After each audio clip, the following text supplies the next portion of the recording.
Good evening, everyone. Tonight we have Glenn Thrush, who is a reporter for Politico.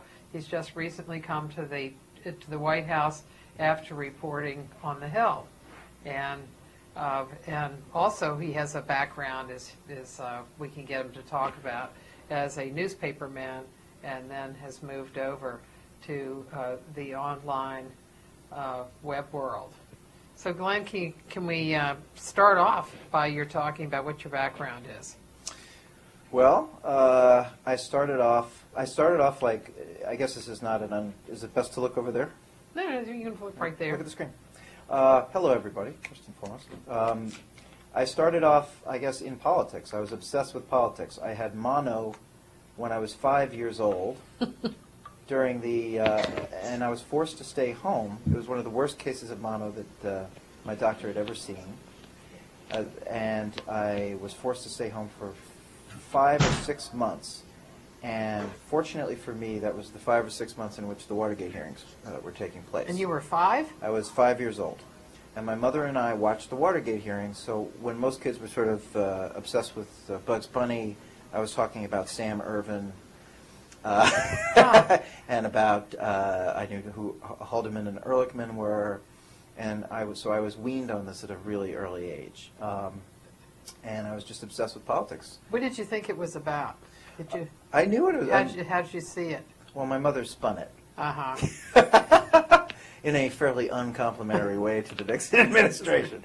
So So it gave me a real taste of this. And when I was 8 or 9 years old, my elementary school gave you the option of spending a nickel each day to get a copy of the New York Times. And man, it was a life-changing event. I love the way the paper smelled. I love the way the paper felt. I read the thing from cover to cover, and I didn't understand a damn thing. But I just loved the feel of the newspaper. And around that time, my school suddenly had this series of electives, preschool electives, at 7 o'clock in the morning. And I think this was when I was in 4th grade. And I was a terrible student. And my parents couldn't drag me out of bed to go to school. I was just a really indifferent student. And every morning that this thing was, I got up and I went, and I was the only student in this class. What was the class? It was a journalism newspaper. How to put together a newspaper. And I don't remember much about it, but I remember it was the most fascinating thing that I had ever been involved with. And so I was just, at a very early age, in love with both newspapers and politics. I thought I wanted to be a senator.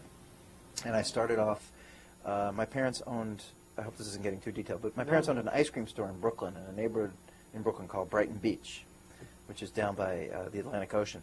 And a congressman named Steve Solars was had a district office upstairs. He was from graduate school class. Oh, really? That I was in, yeah. At Columbia? Yeah. Yeah. And Steve and I went up there and I started volunteering, and I started writing stuff, starting off with constituent letters and then congressional record pieces.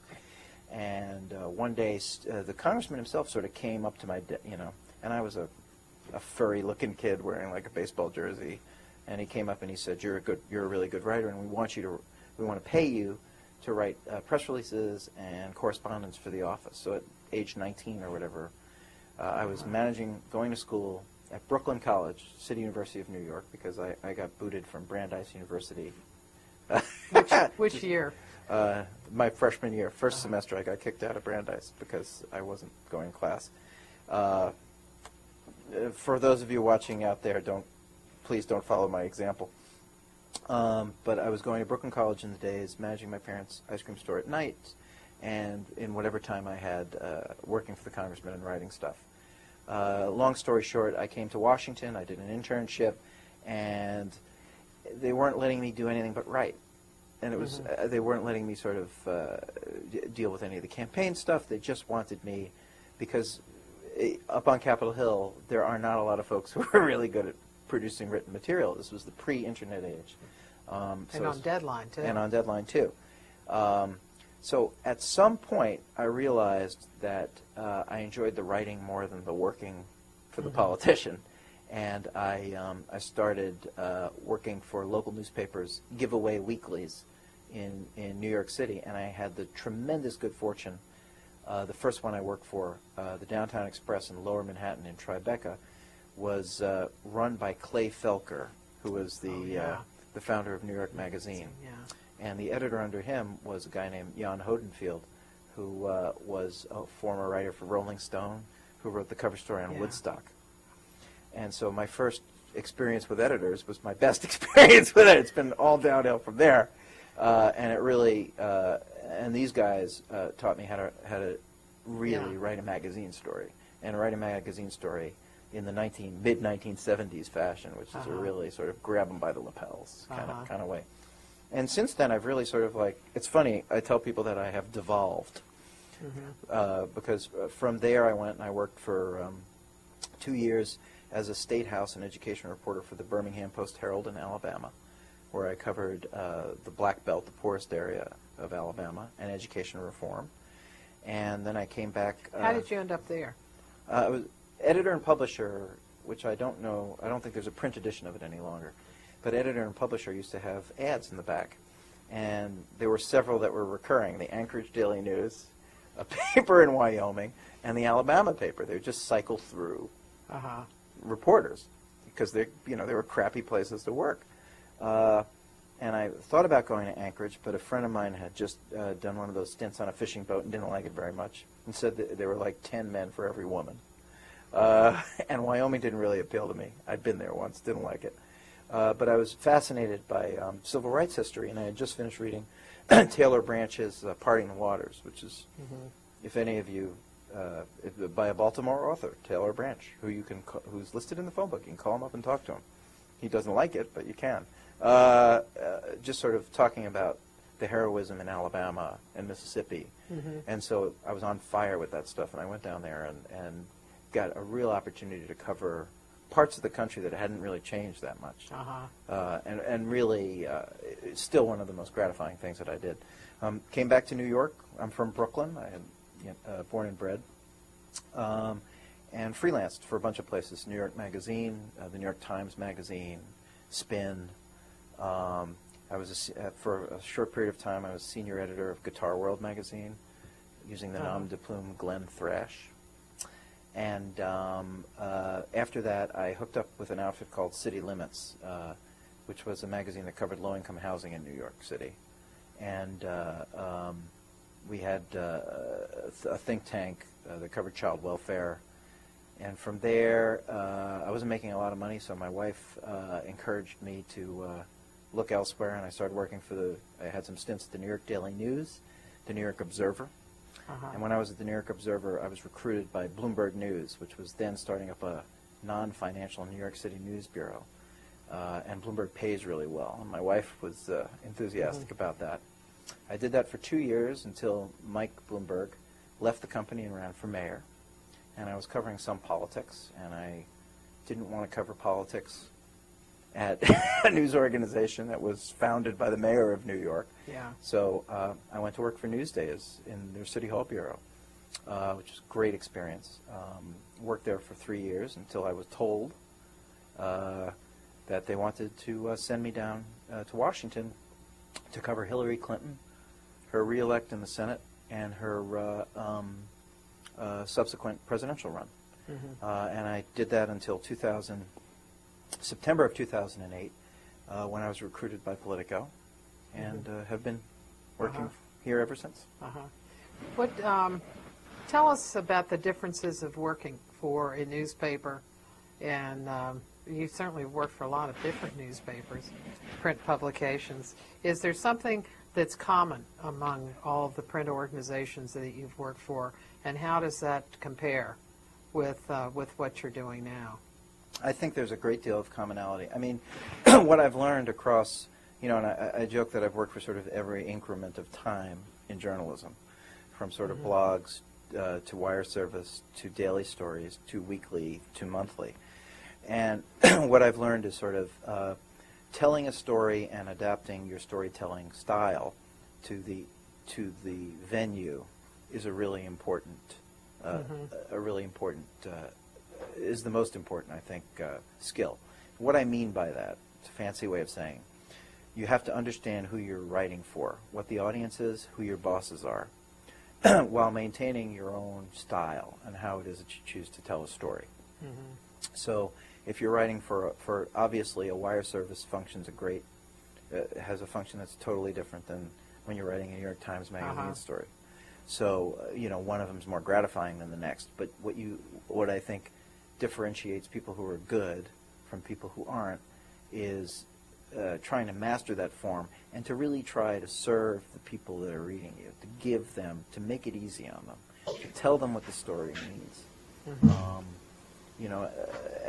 I feel just very strongly about that. I think that every single story that you write, no matter how insignificant the topic or how significant the topic, should be written in a way that really allows people to understand what's going on. How do you know who you're writing for? I think that is a great question. Great question. A lot of times you don't. And it takes a long time to figure out what that audience is. A lot of times you make mistakes and assume you're writing for one group of readers when you're not. Politico is actually the easiest place I've worked for to figure that out because the editors have such a strong sensibility about who we're writing for. We're writing for sort of professionals and junkies, political junkies. So we can use a lot of sort of shorthand and ways of dealing with the audience that you couldn't use at a place like Newsday. I found Newsday to be very frustrating. Newsday serves, for those of you who don't know, Newsday serves Long Island and some parts of the city. But when I was there, we had a circulation scandal, and our circulation shrunk from like 580,000 to 400,000, and our city circulation wasted away. And I was living in the city. I was actually raised. Part of my childhood was spent on Long Island, but I was really writing for city readers. And, so I think a lot of times my copy at Newsday was not perfectly suited to sort of the suburban readers that read us. So I think it's a great question. I mean, it's important to, that's an instance in which I wanted to write for who I wanted to write for and didn't give a damn. And as long as my editors let me do what I wanted to do. But when I was in a bunch of my jobs, you just really have to understand the readership. I know one guy who used to be down in the basement at the White House where we are, Don Folsom, who was UPI, used to talk about the Buffalo Milkman. And there are a lot of people who will say they're writing, they have their mother in mind as an image. Well, that's funny. You know, the way that I've often said that, like, I write for a very intelligent 14-year-old kid because you want to have somebody who has an orientation. You want to have somebody who has an orientation towards the kind of work that you're doing, so you don't have to dumb it down too much. But it's just somebody who is naive to the subject matter.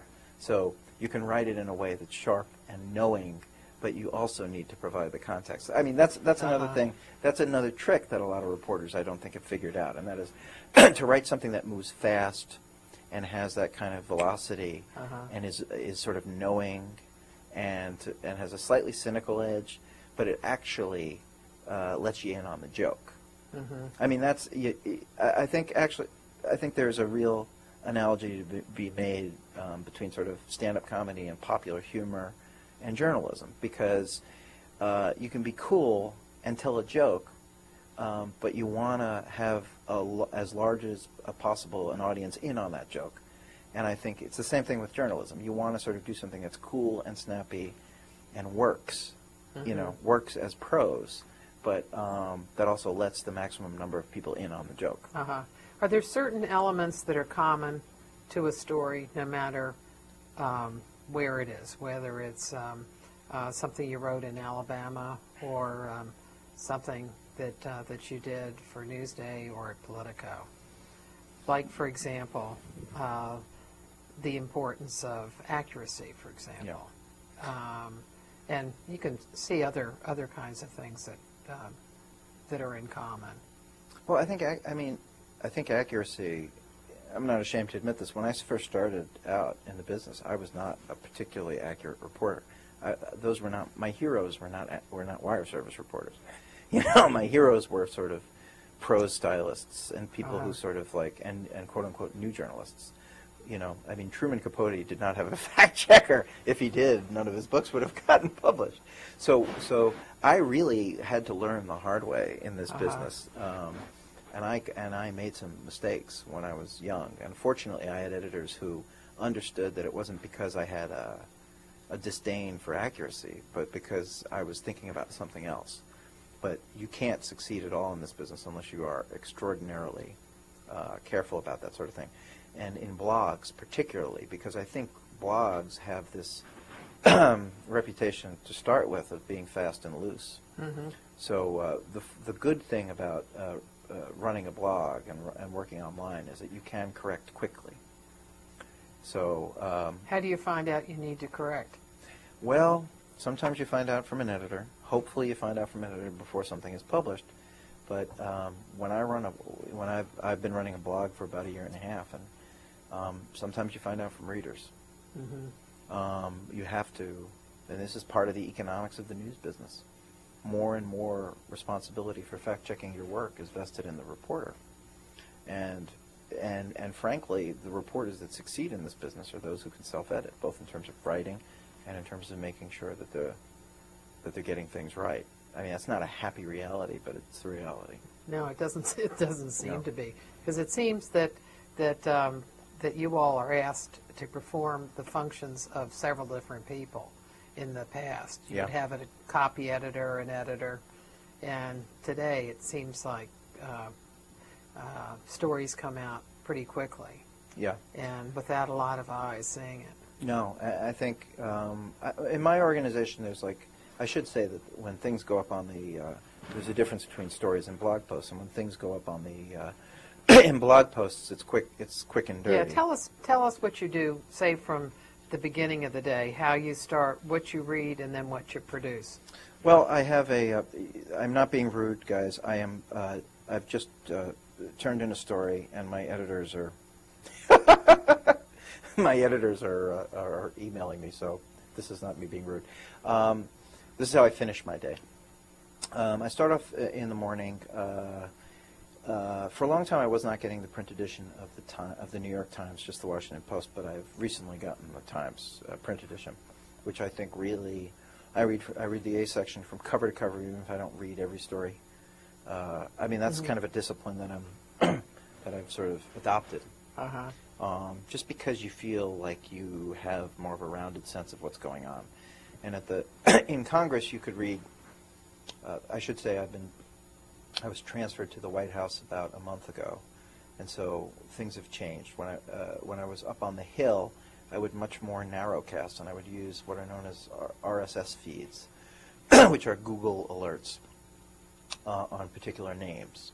And so the first thing I would do is I would sort of go through my inbox and see what Barney Frank or Michelle Bachmann or Nancy Pelosi had said overnight, just to sort of understand, just to read, to come up to speed on that sort of thing. A lot of reporters today do that. And then also I have a very specialized Twitter account where I'm tracking sort of the news aggregators and people like Chuck Todd in the White House, and I go through about 200 or 300 Twitter messages to sort of see what's popped. I do less. How can you go through 200 to 300 of those? It's one of the you have to have ADD. I'll be honest with you. As this business has kind of progressed, I've noticed that the people in the newsroom are increasingly, there are fewer normal people in the newsroom. You get people who have OCD and people with ADD. You've got anal retentive types and then sort of information omnivores, and I'm one of the latter. I mean, I can really scan a lot of information and pluck out things. And it's been my nature ever since I'm a kid. I've been this way. That's why I couldn't sit still in a chair in school, and why I didn't succeed in school, particularly, because I needed the stimulation. And I find a lot of people, it's really funny, you'll sit around with colleagues and they'll be like, they tried to put me on Ritalin when I was in 2nd grade, and now I'm making a living doing this stuff. But part of the White House is a different, as you know, is a totally different animal, and you sort of need to have a more well-rounded news intelligence.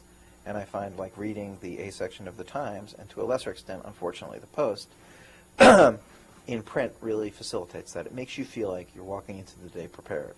But then I will review my own website, and then I'll go through those feeds and stuff. When I was blogging, and I'm doing less of that now, I'm transitioning out of blogging, I'd be up at 5:30 in the morning. Why are you doing less blogging?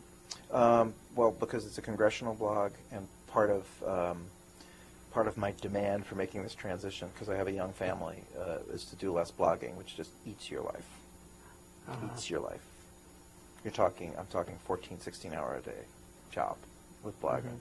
So coming to the White House is actually is giving me more of a conventional news life than blogging, which blogging is exhilarating. It's a lot of fun. Everyone is your source.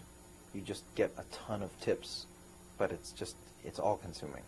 How do you tell a good tip from a bad tip? You report. Well, first of all, because you're going to, your inbox is going to have a huge number of things. Right. Well, the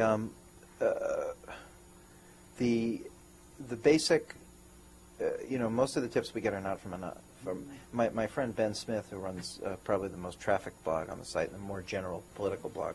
Mine is a congressional blog. Gets like crowdsourcing tips all the time from people like he'll get a reader in California who works for a union and will leak him a memo. I tend to get fewer of those. My stuff tends to come from people on the Hill. So I will tend to know who they are, or at least know who they work for. So, now that's very useful for you coming to the White House, because the White House often does not release information, and you need to go to the Hill for it. Yeah. Well, I tend to be an outside-in reporter anyway, and by outside-in I mean because there are reporters on the Hill. The blog was pretty successful, and I broke a good deal of news, and I had not had any real experience covering the Hill. I'd covered Hillary and Chuck Schumer, but that's not the same as covering the Hill. And so I always adopted sort of an outside-in approach, where you got people who were former staffers and consultants and people who were outside the institution who were obtaining information from inside the institution. And that allowed me to develop sources, because the main thing with being a reporter is your sources have to respect you. They have to know that you can execute on a story, and that you get it right, and that your stories have impact. So my sense is when you're heading into a new institution, and I'm a newness junkie. I love new beats. I just love a new beat. It's like a new toy. And I find the best way for you to source inside the institution, like in Congress or the White House, is to present them with credible information from outside and force them to confront it. I think there are a lot of reporters who sit around in all beats and sort of wait for this story to come to them. And sort of they are told, this press person, this press office, this press secretary, this communications director, even this chief of staff are going to give you the information you need, and they just sit and wait for it. Do you think many people do it that way? I think some people do. I think fewer now. When I was first starting out, a lot of people were much more complacent about it. Or I think actually the more pernicious thing is to think you're getting good stuff when you're not getting good stuff. There was a reporter who covered the White House who said that at the White House you're not given information. He said, like a miner, you have to dig for it. You have to go to the bureaucracy and to the Hill. And it was William Price, and he was writing in 1902. So this has been totally the same. Yeah, there's a lot. There is a lot. So so this is not my. I have not invented this entire. afraid not. Yeah. So because I find he said, like a miner, you have to dig. Yeah, or you have to, or the other thing is like, or if the analogy that I have is fishing with a hand grenade. Sometimes you have to be a little less than subtle, because these guys, and the only experience I've had that's really analogous to this is where it's a closed system, because the White House is the other way that I described it to somebody today is like trying to cover the captain of a submarine from a locked torpedo room, because you just can't. You are physically proximal to what's going on, but you just have no way. So how do you cover it? Like, say, on a normal week, how are you going to get information? Where would you start? Well, I do keep in touch with the people in the press office. I read everything that everyone writes. Oftentimes you can find the best stories in the 10th paragraph of a New York Times story. Because people, stories are determined at budget meetings at newspapers, and a lot of times editors are great, but they're overworked or they're distracted, and they don't realize that the best stuff is buried in the bottom of a story. And you can find a lead or sort of a theme that's just lurking there that no one else is really... I'll give you a little bit of an example. This is not necessarily from a newspaper, but from the Sunday shows. I was watching the Sunday shows a couple of weeks ago, and I just noticed that a lot of the Democrats were dancing around a particular theme, and that was the Roberts Court. Obviously, we have, with the retirement of John Paul Stevens, we have a new Supreme Court nomination battle shaping up. We don't have a nominee candidate yet.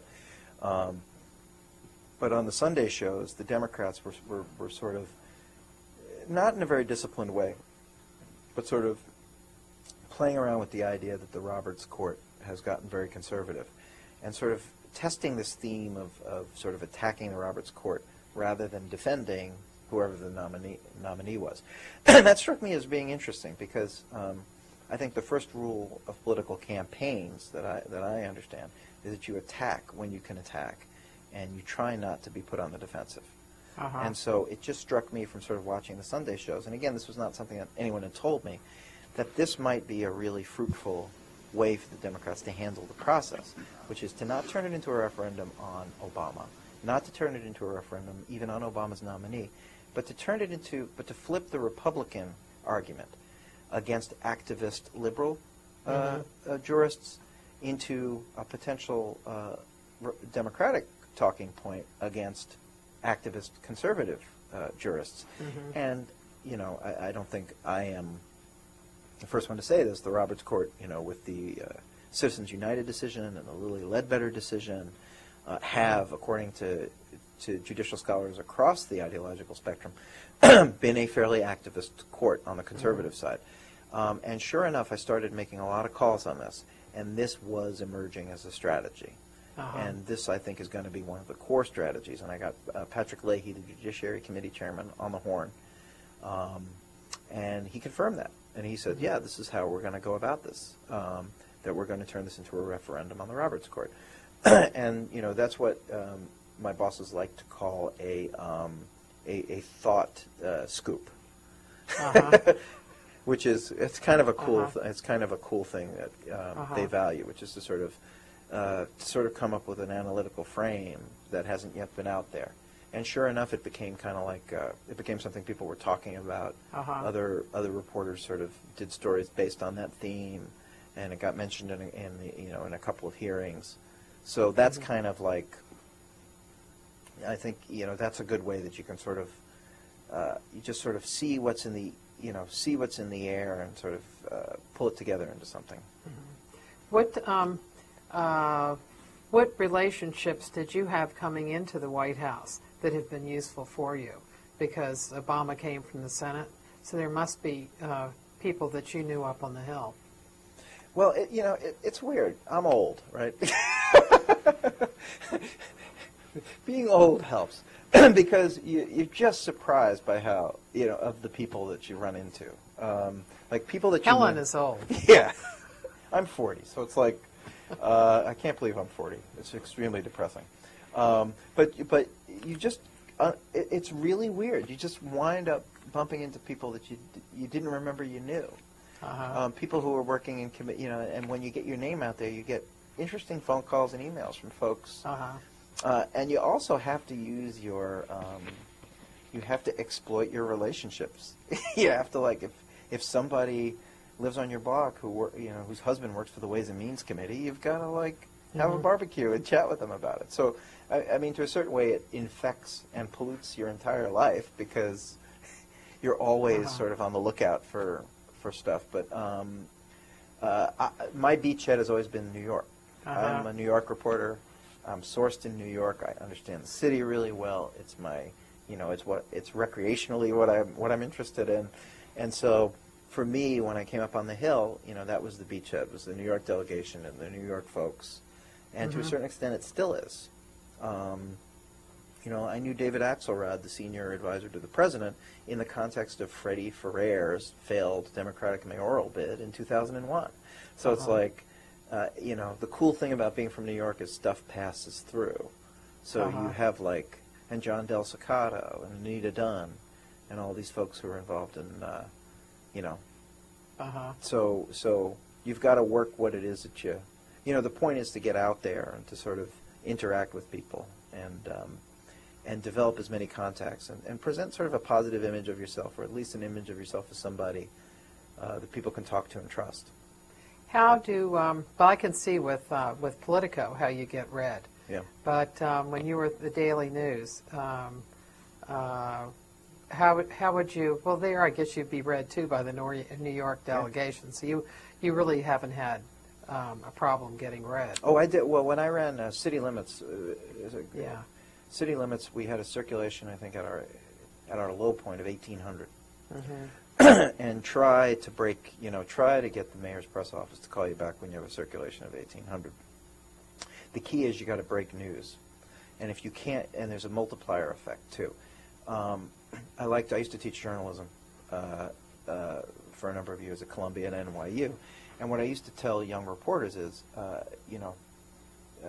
you're a guitar, but you need an amplifier. You're an electric guitar, but you need an amplifier. You have to think of it as a two-step process. You have to be able to play the music, and you have to be able to master your instrument, which is journalism.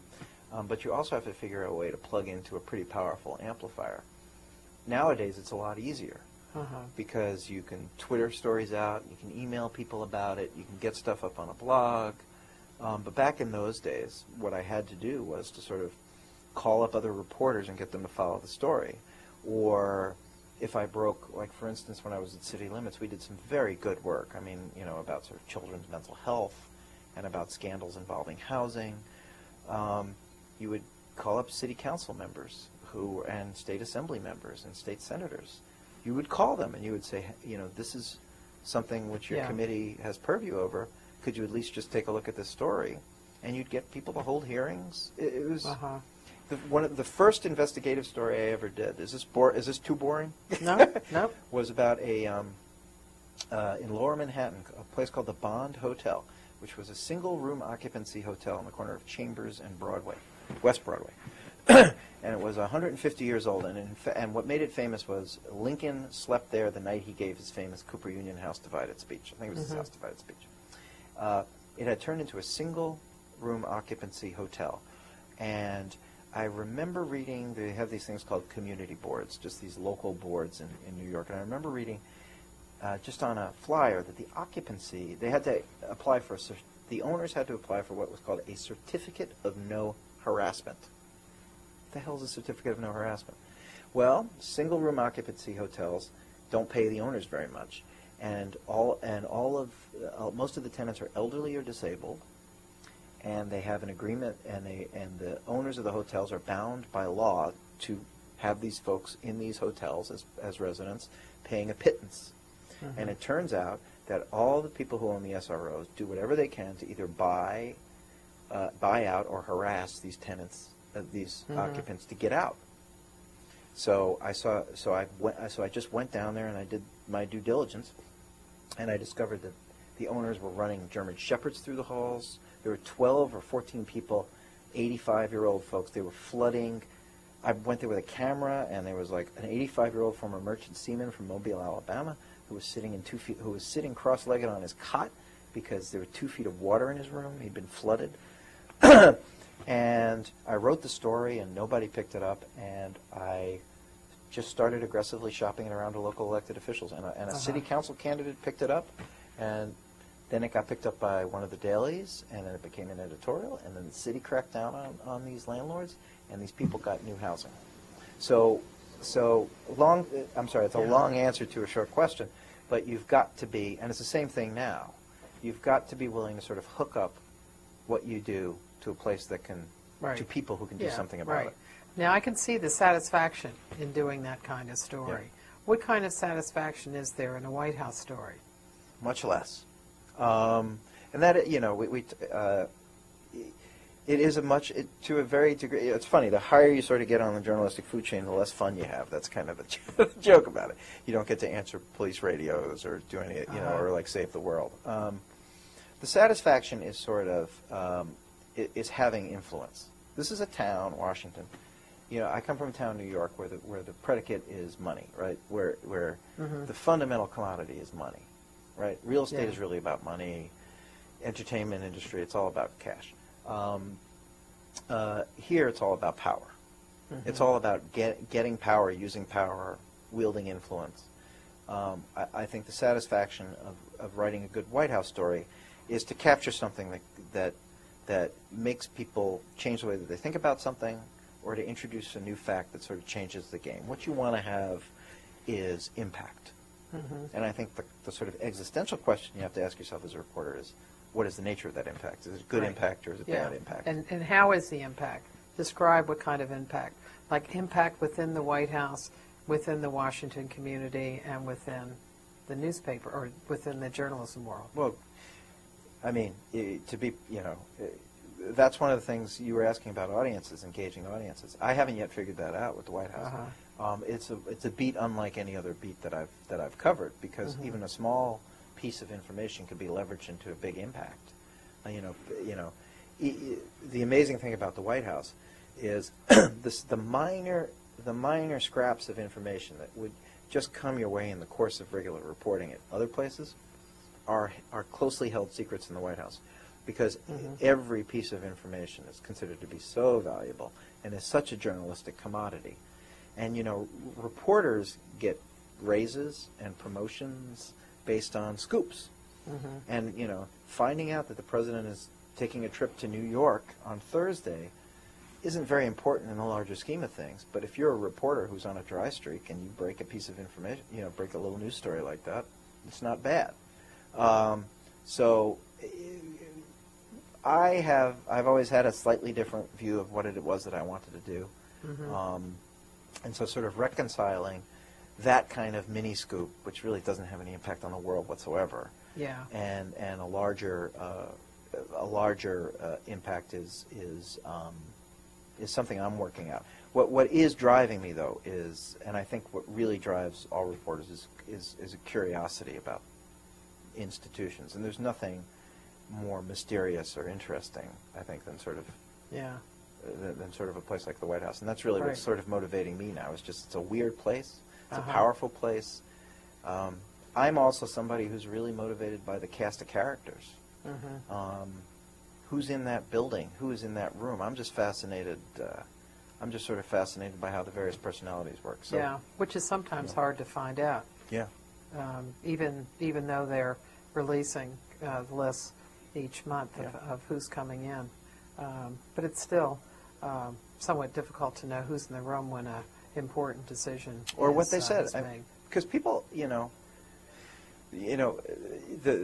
mantra that I always get. I am always the problem that I face as a reporter is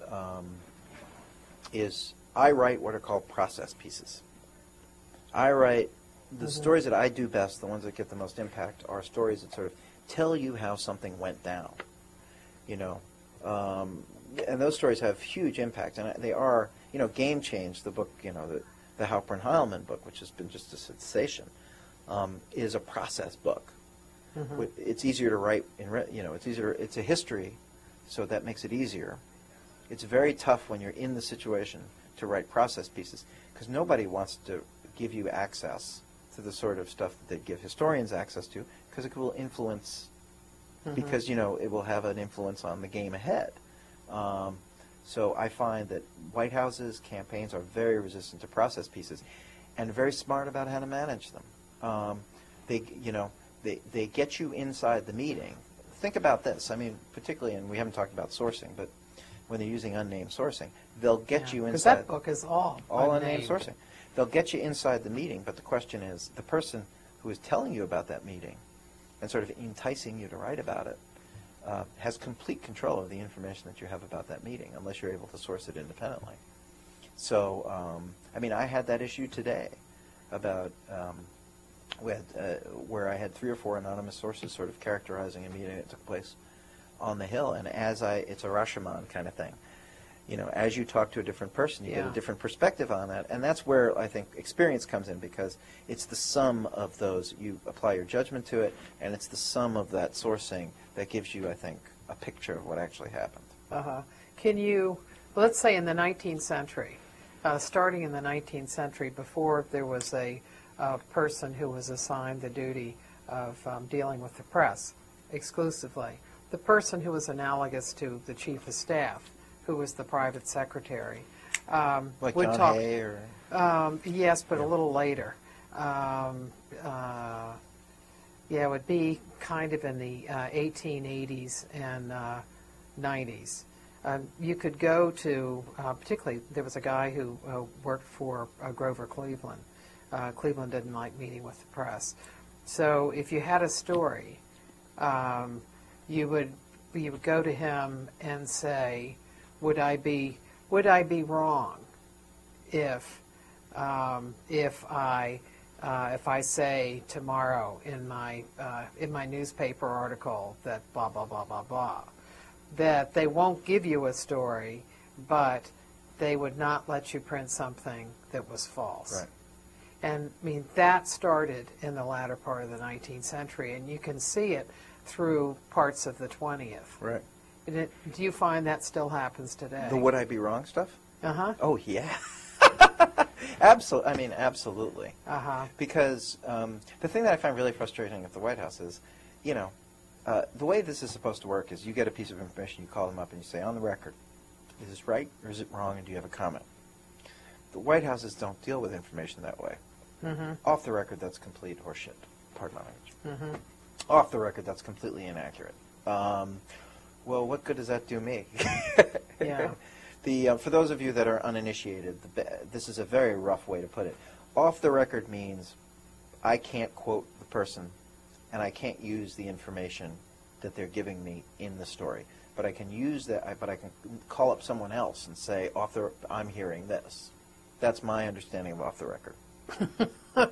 Now, the White House. Now, I didn't know until they might have a different view. Right.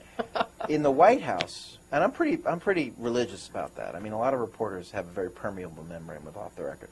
Now, the White House has like these gradations of background. Background is the next level. And on background, the way that I do it is I negotiate with the source on how I'm going to identify them. And I want to identify them in the most specific way possible. An aid to a certain person, you know.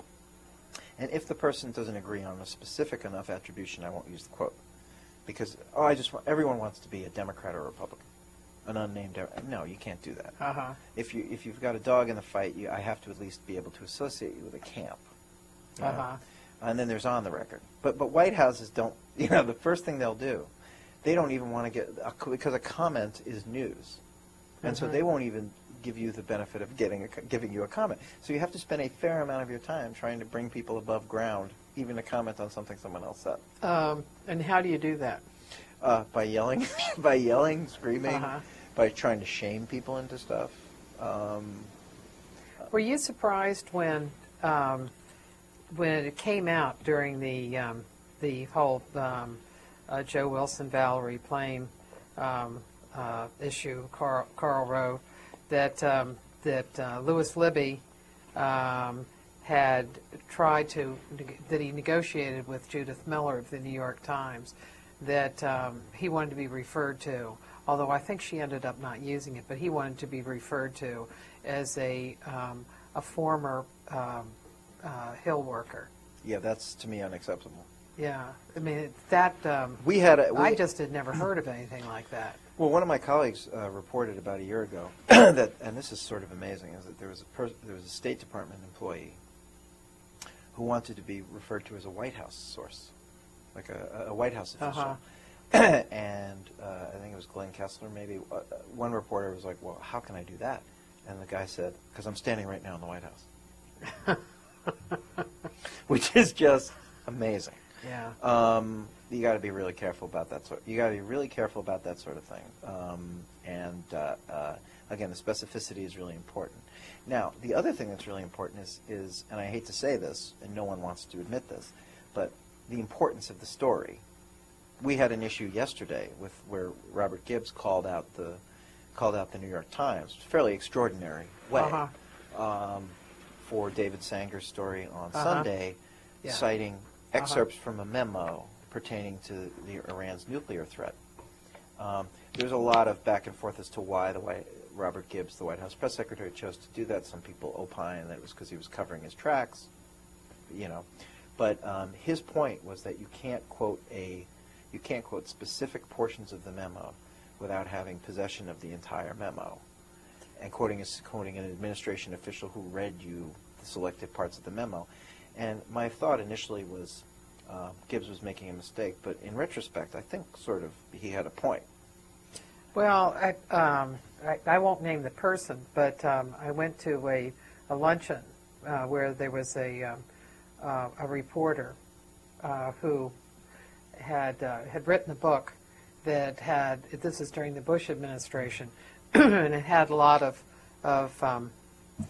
documents that were top secret. And so I asked him how he could get top secret documents from an administration that was trying to shut down information.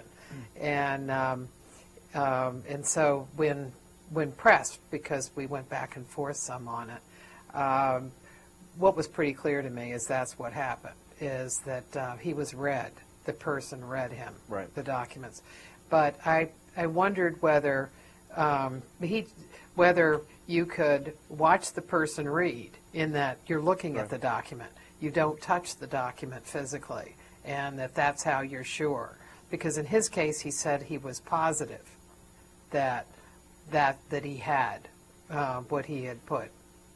Well, I think his work. Well, to me, then, the story isn't that you are. I mean, I think it's a very slippery slope, that sort of thing.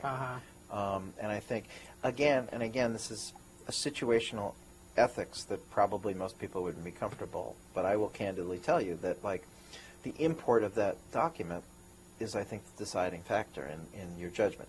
If the document is a letter that pertains to a political decision in a campaign, or something relatively minor or an anecdotal thing, then I don't have a problem with that. If it's a document that has sort of an impact on national security, or purports to describe a process within the White House on something really significant, I think you've got to think twice on that. You might be able to leverage that information into something else. You might be able to say that a senior administration official, I think it would have been more legitimate, for instance, it would have said a senior administration official says that there's an ongoing debate within the White House about this topic, but I think sort of quoting the memo decontextualized may not have been a great decision. And again, the Times is a great paper, and Sanger is an awesome reporter. So I don't. And that's another factor here, the fact that Sanger is so well sourced on this stuff. This is why there are no hard and bright lines here. It gave his editors and I think his readers a higher level of confidence that his characterization of that story was accurate. So it's a very tough question to adjudicate. Well, let's take some questions from students. Got some questions there? Yes. I was just wondering, when you write a story, do you get a lot of blowback from the political parties if your story puts them in a bad light? Yeah. I get blowback. From, sometimes I get preemptive blowback, like I'm getting tonight on my BlackBerry as I'm sitting here. Yeah, you get blowback all the time. And sometimes you get blowback even when the story wasn't particularly bad. People just like to put down markers and let you know that they can't be pushed around. But that's part of the process. The other thing is, the people that you deal with on these stories over time tend to be people you develop relationships with. So I'm a confrontational kind of reporter. A lot of people aren't. I enjoy the back and forth. I enjoy challenging my sources. And often I find that some of the best sources I develop in my career were people who called me up to scream at me about a story. And I'm able to sort of argue with them. I think people are really either freaked out or terribly impressed when you're willing to engage them on their criticism. And I really love that part of the job. Somebody sends me, I get a lot of whack job emails from people who are just nuts and say, you're a left-wing hack, you're a right-wing hack, you're just a hack. How many emails would you get a day on a story? Well, you get comments. Sometimes, you'll get as little on a story, you'll get as little as 20 and as many as 4,000 comments. And some of them will break out into emails. But a lot of people choose not to send emails, but they'll basically write you a letter in the form of the comments, and you just get this terrible, sometimes extremely personal. Like they'll read your biography on the site and be like, they'll make fun of you. You're an idiot. You're from Brooklyn, so everyone knows you're an idiot, Or take off the stupid hat. It was, is what I get a lot. So when someone really hits you with something that's thoughtful, either a source, a participant in the story, or somebody from out of the blue, it's pretty exciting, and you engage them. Like if somebody is just whacking you for, like, you said you wrote a lousy story about my boss, that's not interesting. But if someone really comes back at you with a point that's a valid point, and you really engage them, that's a friendship you're starting to develop. When you show that you're willing to engage somebody and that you respect their opinion and that you're willing to change or pivot future stories based on what they told you, that's a developing a relationship, and relationships are what we're all about. Do you find that people from the White House respond to your stories? How often would that happen? Like, say, in a month, how many times would you hear from the White House, and what are they apt to respond to? Stories they don't like or stories they do like? Oh, they never respond to stories they like. Oh, you never get a response to stories they like. And if you really nail them between the eyes, if you nail someone between the eyes, they'll never respond. They'll stonewall you.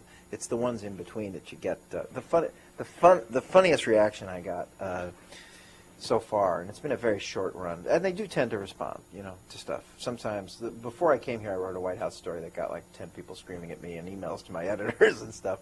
When they're really dissatisfied, they will go up the food chain and rain on you from above. Now, will they do that on the Hill? Oh, yeah. They'll go to your editors? Oh, yeah. They'll go to your editors. They'll go to your boss. They'll sometimes go to your publisher. They would do that. They do that everywhere. But because the folks who founded Politico, Jim Vandehei and John Harris, were both exceptional reporters and editors who are very well known on the Hill, people have pre-existing relationships with them. So they feel really comfortable calling them up. To just be like, you got to fire this jackass. He's just getting things wrong. Or you got to take this down right away. What response will they have? They're great. It's one of the reasons I really like working here.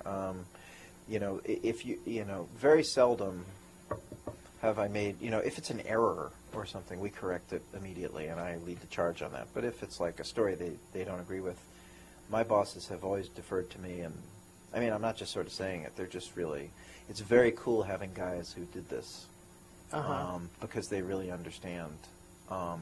They really understand the process. But one of the things that happened to me very early on is I wrote some story that a lot of the TV reporters were asking about at some press conference. I forgot what it was. No, it was I did a story about Obama saying his president's telling groups privately that his presidency was on the line, that you had to vote, representatives had to vote for the health care plan because his presidency was on the line and he'd be crippled. Right. Latino. He said that to a Latino. He said that to a Latino group, right. And I got some anecdotes, and the White House did not really like that story. And like this procession of TV reporters, kind of cool because I had been relatively new to the process. And I didn't know how the briefing room worked, and I didn't know that the TV reporters went first. So a lot of the TV reporters asked that question, and I got 2 emails on my BlackBerry during the press conference from White House officials who were like, "I hope you're happy with yourself." The story was BS, but you got everybody, know. So you get that sort of like that kind of reaction sometimes. Have you ever had either at the White House or on the Hill? Have you ever had a situation where there was a lot of pressure that's put on your bosses, and they tell you to dial it back for one reason or another? I'm trying to think. No, not in this job. I've had situations at other places that have been really awful. without naming my employer or the particular story, I had one story that I was publishing in the middle of an election that had some fairly devastating details about a candidate. Devastating may be too strong a word, but pretty damaging. And I was told that the story couldn't run because it would have an impact on the campaign, which is just an unacceptable thing for an editor to say. And I nearly quit over that and had to negotiate to get the story in the paper. That was a horrific experience. I've also had been leaked memos that a career-ending memo for a member of Congress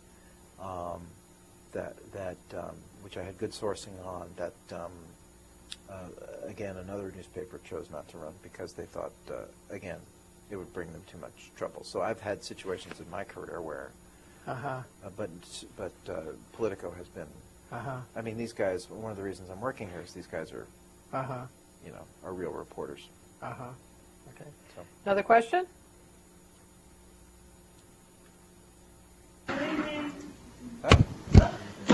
Hello. Hi. Can you hear me? I can. Yep. All right. I have a question that I've actually always wanted to get answered. Is the outlets in which you get your news information controlled by the government to a point, or is it taken from general stories that do not come from a particular place? Oh, what do you mean? Could you just sort of clarify? What do you mean controlled by the government? Like, is it filtered by a certain organization in the government before you guys actually release it? Or is it just whatever? You mean like White House, the information Yeah. that comes from the White House? Yeah, is it filtered? Is it just whatever comes from the White? Is it whatever happens, or is it filtered by the White House or by the government? You mean my actual story? Yes. Oh no. We've got this thing called the First Amendment. Yeah, no. If they no. That's there's a lot of things. There are a lot of things that I will complain about, but we do not have a censor's office. Well, I think she was Yeah. thinking though too of that you rely heavily on information that comes out of the White House. Well, yeah.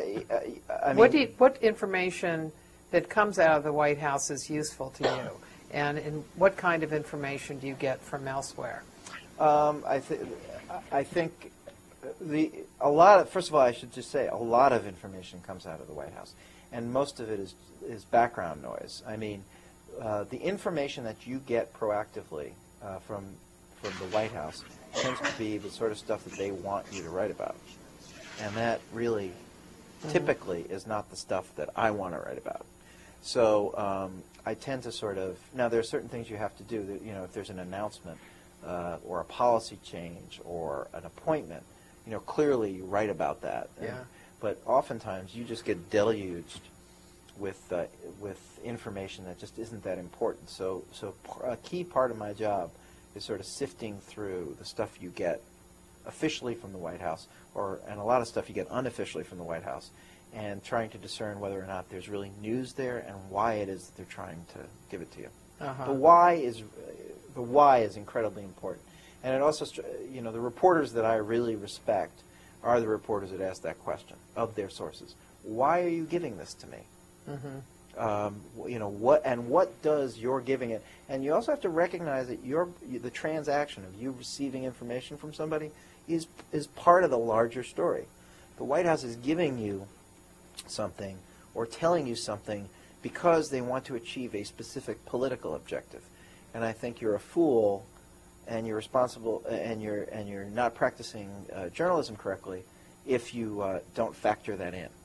But they're not going to tell you. No. Like, for example, if somebody wants to, you've got a policy debate going on, and somebody gives you a story about some of the actors in the policy debate, because they think that if it gets the light of day, it will kill the policy. Right. Yeah. Right. So you get that, but they're not going to say, "I'm doing this because because I want to see this but stuff killed." killed. I mean, but you know that that's the case. There's some piece of oppo that I got recently. There was a piece that I put on my blog that I took a lot of criticism for. Now, blog is different because a blog, because the items are short, you're looking to achieve balance overall. So an individual item may be sort of an opposition research item that isn't particularly contexted, but what you want to do, you want to get comment on it, but what you want to do is balance that with other items. So with a blog is an interesting organism because the balance that you achieve is not within each individual blog post, but in the aggregate. So you want the whole thing to be fair, but each individual piece might not necessarily be completely contexted. So a blog post has to be seen in the larger context of how that blog is run and what other narratives that you're telling.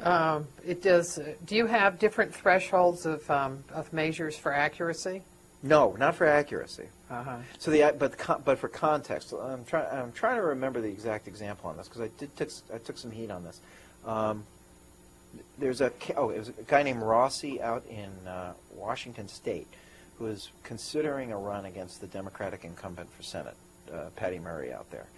And some Democratic operative, and I identified the leak as from a Democratic operative, sent me a fundraising letter that this guy Rossi wrote for an organization that was associated with wanting to cut unemployment benefits in Washington State. Mm-hmm. And that's a pretty tough tough sell particularly for a Democrat. Tough sell in an environment where you have regular state unemployment in excess of 9%. And I wrote the story, and I did all my due diligence, made 4 or 5 phone calls, got comment, pushback. But a lot of people thought, well, why? The guy's not a Senate candidate yet. He personally has not endorsed this policy. Why would you run this? And it was clearly given to you by a Democratic operative. And my reason for that is, by my doing the post, because the ideas espoused by this organization were so radical, including, by the way, of eliminating the family leave policy for the state of Washington. Mm-hmm. And this guy endorsed this organization. I felt it was incumbent upon Rossi or his people to disavow his association with this group. I would not have written that blog post if Rossi's people had called me up and said, he doesn't agree with that. He's against cutting unemployment. But I gave them, I believe, 6 hours to sort of comment on that. And I spoke to a variety of people, or contacted a variety of people, and they chose not to disavow himself. And I felt that was clearly a one-sided item, but I gave them an opportunity to respond, and I thought that reached the threshold of fairness. Uh-huh. Okay. Another question? First of all, I like your hat. Thank you. Since because I'm bald. Gotcha. Since Politico is an online publication, do you get treated less seriously, like at the White House, or is it more difficult to get to talk with the White House officials than you would if you worked for the New York Times or CNN? Well, short answer to that is no, because Politico is so. Well, we're in a funny situation because they do nothing but complain about us and then read us constantly. It's funny when you walk into the White House press office, you walk in there and you see our websites on their screen all the time. So, and God forbid you should you don't dot an I across a T. They're on you like that. So, and it's for junkies, and the people who populate the White House are political junkies. So Politico is a really unique creature, and also the kind of people, apart from myself, who we've hired are pretty heavy hitters and have had careers, and people, we sort of bring our own gravitas with us. Nobody in this White House gets the kind of attention or carries the kind of weight that the Times does. I think the Times, the David Sanger fight notwithstanding, the Times, they read the Times, they respect the Times. I think the Times carries tremendous weight. The networks are a different matter, and I think actually the respect that the White House has for the networks is not great. It's a really funny paradox with the White House because they complain about the networks, and Robert Gibbs, the press secretary, gave an interview with Howie Kurtz over the weekend, the Washington Post media writer, in which he sort of accused network folks of preening. I think that was the word, right? At press conferences, and or posing or something like that. And but the White House pays enormous attention to them and calls on them all the time. So there's this really symbiotic relationship. But no, Politico doesn't. I think I think we have a reputation as being kind of like cowboys. I think is the way people have referred to us in the White House. That we're kind of that we write process stories, that we take sharper angles on things than the other daily papers do. So I think they pay a lot of attention to us, and they complain about us a lot, but we get our phone calls returned. Did that answer your question? Yeah. Okay. Another question? I had been reading one of your articles on the website, and it was the one about the Wall Street bill. And what exactly is your prediction as to what Mitch McConnell said with not allowing a single GOP vote to go towards the new Wall Street bill? It's not going to happen. They're going to get. For those of you that are uninitiated, there's the big battle now is the financial regulatory reform on Wall Street. The Republicans have 41 Republicans. I'm sure all of you know this. There's a filibuster in the Senate. In order to get even a bill discussed or voted on, you have to have 60 senators agree to vote on it. And the election of Scott Brown in Massachusetts in January robbed the Democrats of their 60-vote majority. So now the Republicans at least control what's on the floor. Very big deal. There's 41 Republican senators signed a letter saying that they wanted to see significant changes in this Wall Street bill, and that they're going to hold the line. But I'm telling you right now, there's a lot of anger against Wall Street out there in the country, and Republicans, probably not Mitch McConnell, are going to be forced to vote for this thing. Democrats are going to make some changes, but I don't think the Republicans are stupid enough to block this thing. People really, really, really hate Wall Street right now. And a story that I'm writing for tomorrow has to do with Chuck Schumer, the New York Democratic senator, who really got a lot of money from Wall Street and helped the Democrats get their majority by getting money from bank executives and hedge fund managers, and he has turned completely against Wall Street, even though he's taking a lot of criticism about it back home. So my prediction is you're going to have, at the end of the day, 2 to 6 Republican senators siding with the Democrats on this. But, it's been a crazy year, man, and, crazier things have happened than the thing getting blocked. Have you found a difference from, well, you haven't been at the White House that long, but in watching it, how their communications works from the beginning of their administration to now? Well, what differences do you see? Good question. I mean, my time frame is actually different because I do know what I should say is I covered the campaign for Newsday, and I covered the Clinton campaign. So I was in constant contact with the vast majority of the guys in the press office, men and women in the press office. I know from dealing with them on the campaign, so I know how they dealt with reporters during the campaign. Yeah. And things are tight right now. Things are very tight. Mm-hmm. People are, I think, folks feel more comfortable and looser and a little more relaxed in their interactions because they passed the health care reform bill. But I'm just surprised by the antipathy that they have towards the press in general. Do you think that comes from there having been campaign people? That in a campaign, you've got one goal, which is to win the election.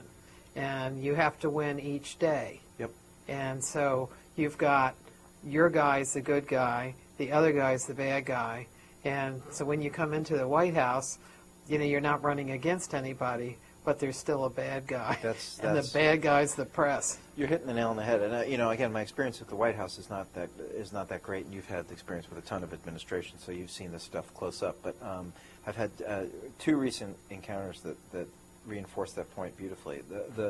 I had a conversation with one White House official who shall remain very much nameless, who said to me, part of the reason we got killed on the health care stuff was because we didn't have an enemy. And this is a group of people that focuses best, I'm talking about Obama's press staff, on a single focal enemy. Mm-hmm. And if you notice, they're talking a lot more about Mitch McConnell, the minority leader in the Senate. I think that's less because I don't think most Americans know who Mitch McConnell is, but I think it focuses their energy on a common enemy. Hillary was the demon. It's still, having been a Hillary reporter, the sense that they have about Hillary being the enemy really, really focused them. And the other thing about it is, the other thing that's been sort of stunning to me, despite my love of campaigns, I like policy. And I am interested in policy. I don't get to write about it very much. But I've been really struck by the, I wouldn't say contempt, but sort of a lack of interest in policy and governing in general that there is among executive department press people. They love campaigns. They think of everything. They can't wait for the next one to come around. They're not that interested. I actually approached one flack in the administration and sort of said, I've been really impressed by the depth of your knowledge on the issue that you cover. It's really impressive when you can talk to a press person and they know things in really great depth. And they're like, oh, I hate it. I wish I was back on the campaign. So I think your observation is absolutely. Yeah. Well, now in a lot of press offices, they actually bring in people who have not necessarily been campaigning people, on that campaign. Like, for example, Marlon Fitzwater. Marlon Fitzwater, I think his success came from understanding how you talk about policy, how difficult it is to get information, and all the strategies you need as a press office person, and as a press secretary, and as a deputy before that, because he had worked, his career was in executive branch departments as a public information officer. And I think McCurry was successful in the same way because he had been at the State Department before, even though he'd done a lot of campaigns. His previous experience was the State Department. And the State Department's particularly good because you learn the resonance of language and you're working with policy. And that one of the things here is that it's all campaign people. There's nobody there that's not a campaign person. My sense is that will probably change over time. But yeah, I think it really lends a sense of sort of combativeness to it and arrestiveness to the operation. I think these guys are really like, I think Obama's headed back out on the road. Is going to be doing a lot of events, pushing the Wall Street stuff. And I think the whole crew just feels better when they're in motion. In the Bush administration, one of the things they did in preparation right before the 2002 congressional elections was to have a focus that would get their base pulled together and, in a sense, reinvent and rekindle the enthusiasm that they had. And what they used was the court. And it was federal court positions and how they had been held up in the Senate, although they really hadn't been any more held up than it happened to Democrats. But that became a way to rally people, and then right before the election, they had several events that focused on the court. And you would think in the court system, did that many people care? But their base cared, and it was a political issue that they used to ignite them. That's a huge issue now with the Obama folks. I mean, you see they call it the enthusiasm gap, and you really see it. And I think the big problem, and this is something Obama's really grappling with, is how do you compromise it? You have to make compromises to get these big items passed. In healthcare reform, you had to drop the public option. Well, that's fine. So you've accomplished this stuff, but in the process, you've made your base cynical.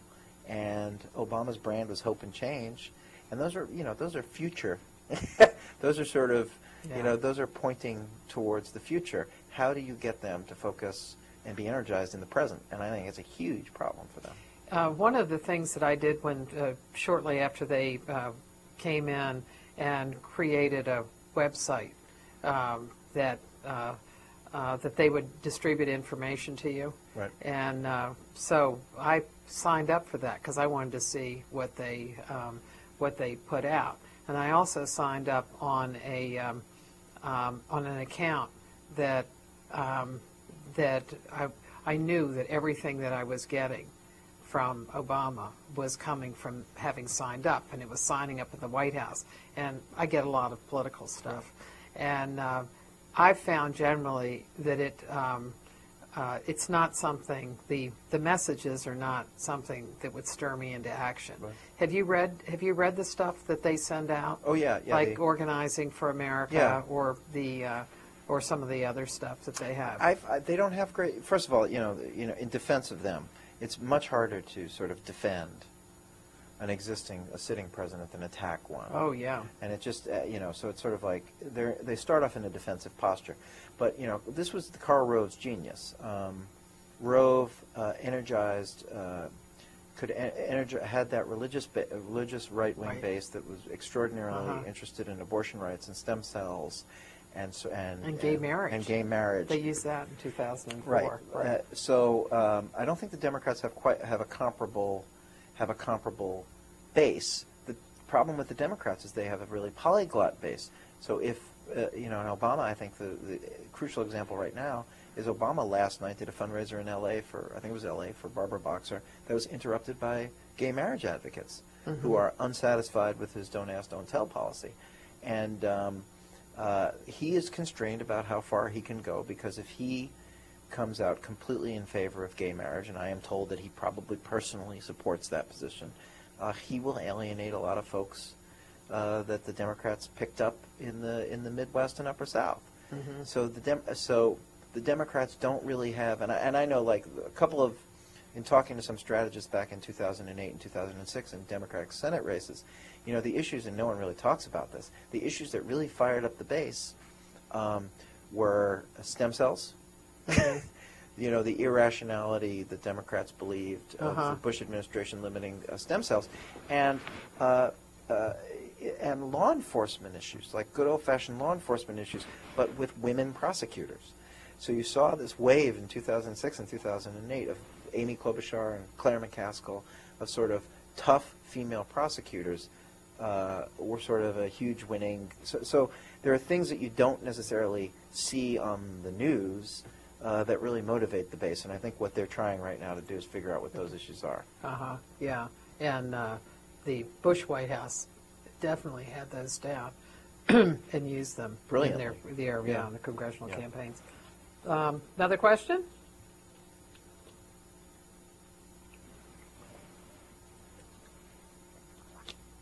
Have I exhausted you? I see a hand. Is that a hand? Yeah, good. Hi.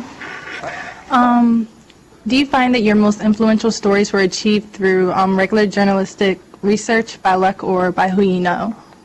Well, that's a good question. I think regular journalistic research is good luck in who you know. I think those things are.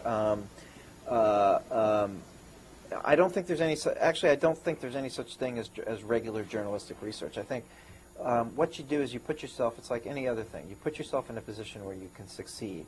The main thing that you have to do as a reporter is the care and feeding of your sources, is developing relationships with people, identifying those relationships that are important in terms of doing your job, and then cultivating them. And so it's not, you don't view each story necessarily as a one-time event, but in the continuum of these relationships.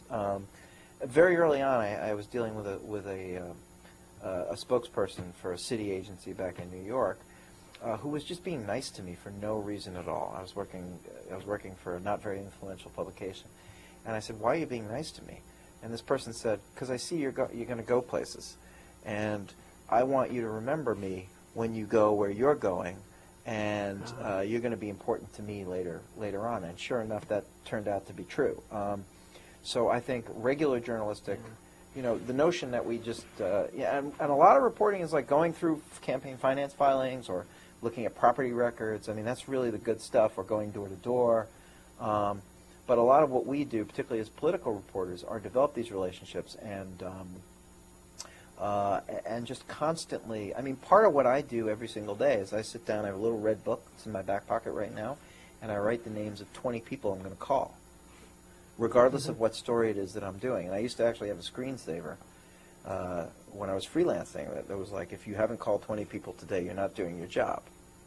I mean, we are basically as good as the information that we receive. And a lot of reporters in this age just check their email boxes all the time, reflexively, or check Twitter. I find the phone or personal interactions are the way to do it. So to me, the regular process of reporting are those relationships, and I think luck is the residue of that design. Like if you are, the other thing is to write a lot of stories, is to be productive. People to see your name, it sounds stupid, but it makes a lot of sense when you think about it. Have your name out there, be writing a lot of stuff, and you start just getting people, the luck part of it comes in, and people see your name. So, oh, I read this guy's stuff all the time.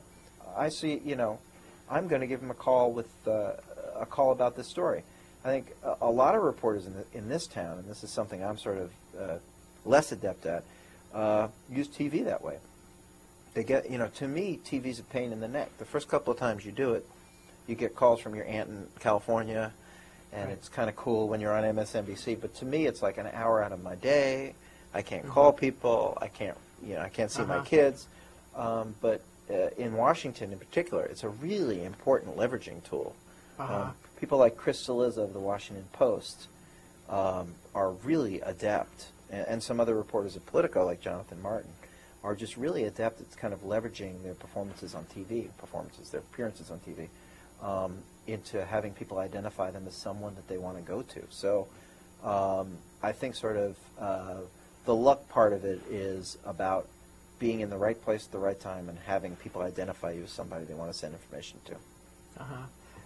I know somebody had talked about your reporting and said he really works the phones well.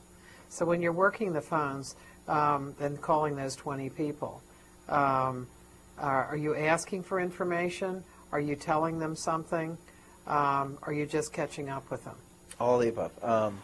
I like to have conversations with people, and I find and I enjoy. Look, you got to do what you enjoy, and I enjoy talking with people. I mean, the cool part about our jobs is we get to talk to really smart, really engaged, really interested people. I mean, we don't work. I don't work in a salt mine. I have a great job, and the people that I tend to bond with as sources are people I like as people. You know what I mean? Right. We have a commonality of interest. So I think it is very important to sort of prime the pump by giving people information. I've always been about that, but that just tends to come out of me in general. I'm not I have to say, I'm not disciplined and strategic in the conversations I have with people. I just tend to want to talk about stuff. And I find, now that makes writing kind of tough sometimes, because you've had all these unstructured conversations, and you look at your notebook, and I have terrible handwriting. Try to decipher what it was that I got out of these conversations, because I was talking and they were talking. The one thing I think is important with those interactions is that you give people an opportunity to express themselves. There's a reporter that I know who I've seen work, and I've had several of these experiences, who will answer the questions before. He will pose a question to a source and then answer that question before giving that source an opportunity to talk. So it's a fine line, but I think when I work the phones, I'm having conversations with people. I'm challenging them. The point is, I had someone describe it to me once as a safe space. So you get to sort of have these. You can yell. Part of my job. Another thing that I've noticed is, and I've said this before, is the people I have the best and most lasting relationships with are the people that I start out fighting with. Because you then, learning how someone fights and comes back at you and how you fight with them is basically defining the relationship. Are you respectful? Are you listening to them? Are you willing to stand up for what you believe? Are they willing to contest a fact? Are they fighting dirty? Are they getting personal? If you have these probing conversations with people, and you determine that they're tough, they disagree with you, but they keep it within a certain boundary, they respect you, you respect them, that's a person you can really do business with. So I don't know if other reporters do this, but I mean, I dig the interaction, and that's part of what I don't know if it's great reporting, but it's like what I enjoy doing. Yeah. Well, I think that's it. We've hit our time. Great. Thank you very much, Glenn. Thank you. Yeah.